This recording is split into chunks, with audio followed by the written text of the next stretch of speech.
Eye trick, how real is what we see? Is what you see in front of you truly real? Or is it merely an image pieced together by your brain, convincing you that it's reality? In this thought-provoking journey, we'll dive deep into the question, how real is what we see? Before we finish, you might find yourself questioning the very nature of what you trust the most, your eyes. Our entire understanding of reality begins with perception, what our senses tell us about the world. For most of us, sight plays a dominant role in shaping reality. Every morning, light beams into our eyes, bouncing off objects, bringing us a colorful, vivid panorama of the world. It seems straightforward, doesn't it? You open your eyes, and voila, reality unravels right in front of you. But pause for a moment. Every second of seeing involves an intricate process. Light reflects off objects, enters our eyes, and hits the retina. From there, our brain interprets this data, attempting to assemble a coherent image. Does this process capture the truth of the world, or does it simply give us a version of it? What if we're not seeing reality itself, but merely a reconstruction filtered through our brain's limitations? The idea of realism steps into this conversation with a bold claim. The objects we perceive exist independently of our minds. This means that even if no one is around to see a tree, the tree remains firmly planted in the ground. It doesn't need your perception to exist. Realism gives us a comforting sense of stability, offering assurance that the world marches on whether we're there to witness it or not. But how much of this do we take for granted? Is what we see truly an unchanging external world, or is it filtered through countless assumptions? Philosophers and scientists alike have debated this for centuries. If realism suggests objects exist independently, then our own biology paints a more complex picture. When light hits the retina, it doesn't deliver reality as it is. Instead, it delivers data, shapes, colors, movement, scrambled like puzzle pieces. Our brain works to fill in the gaps and create a coherent vision. Essentially, what you see is what your brain tells you exists, not necessarily what's actually out there. This is where things get slippery. Optical illusions illustrate just how easily our brain can be tricked. Think about the classic image where the same shade of gray looks darker or lighter depending on its surrounding colors. In these moments, we realize perception isn't the truth, it's a reinterpretation. Optical illusions, though fun, challenge some of our most basic assumptions. For example, think of the famous Ames room illusion, a distorted space that makes people appear to grow or shrink depending on where they stand. Your brain, convinced by cues of perspective and proportion, immediately assumes the reality isn't warped, even though it is.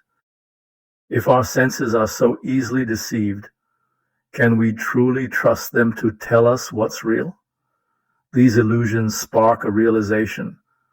What we think is objective can be shaped, manipulated, or misunderstood by the way our senses and brain work together. Imagine this.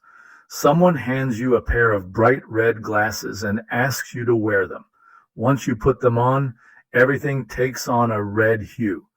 Now ask yourself, has the world itself suddenly turned red, or is it just your perception through the glasses? For others not wearing the glasses, the world hasn't changed.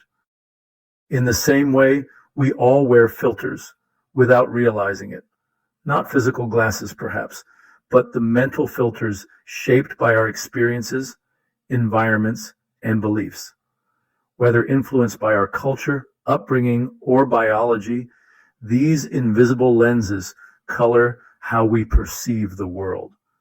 So, what does this mean for the concept of reality as an independent, objective truth? Now we introduce its philosophical counterpart, constructivism. Constructivism suggests that reality isn't something we passively observe, but rather something we actively construct in our minds. In this view, reality depends on the observer. That tree outside your window, its existence becomes real to you the moment you see it. Label it as a tree and remember that it grows leaves in spring.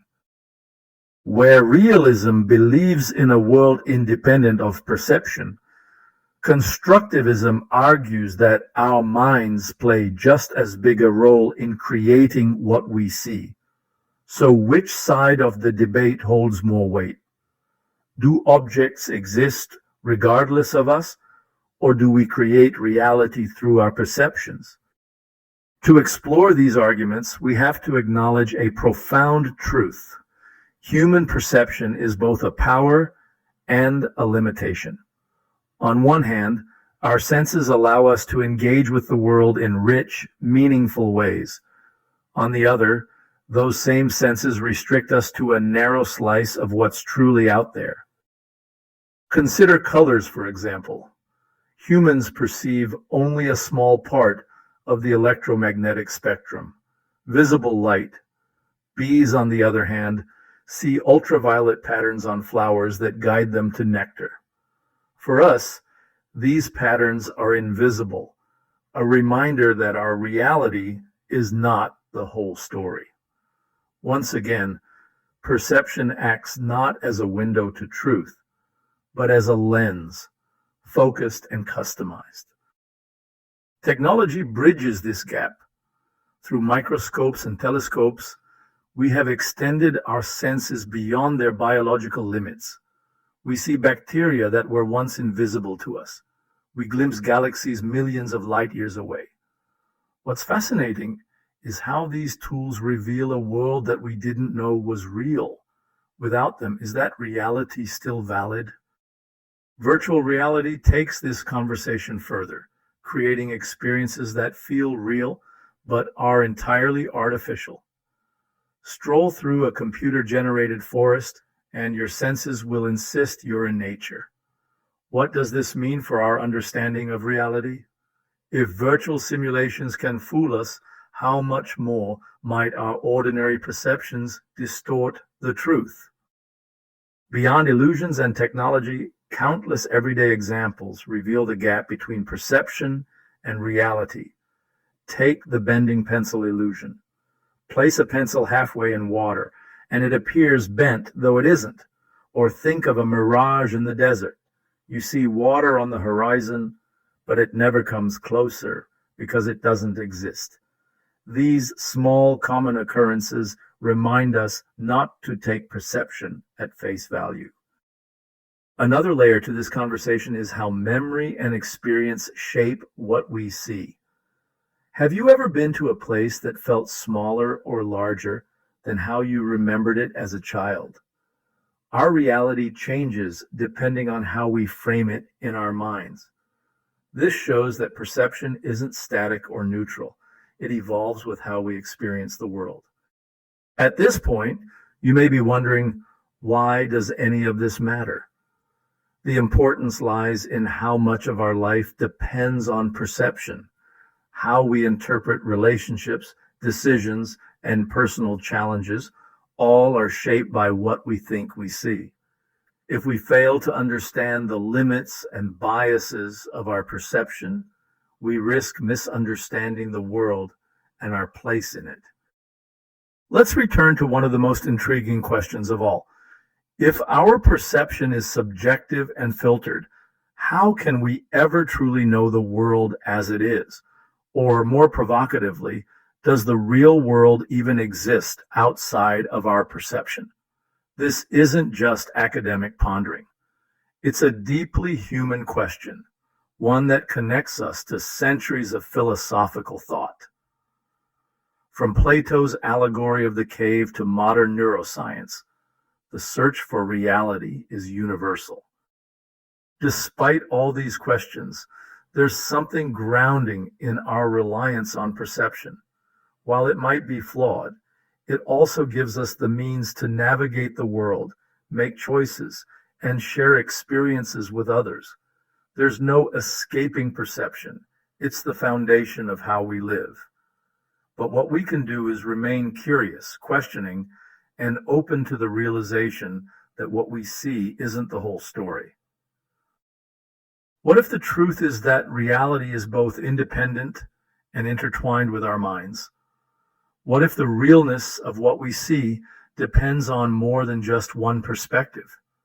Ultimately, we'll never fully know the answer, but the beauty lies in the question itself. So the next time you stare at a sunset, watch a bird in flight, or simply look in the mirror, ask yourself, how real is what you see? You might find that the answer changes every time you ask, and that perhaps is what makes it so wondrous.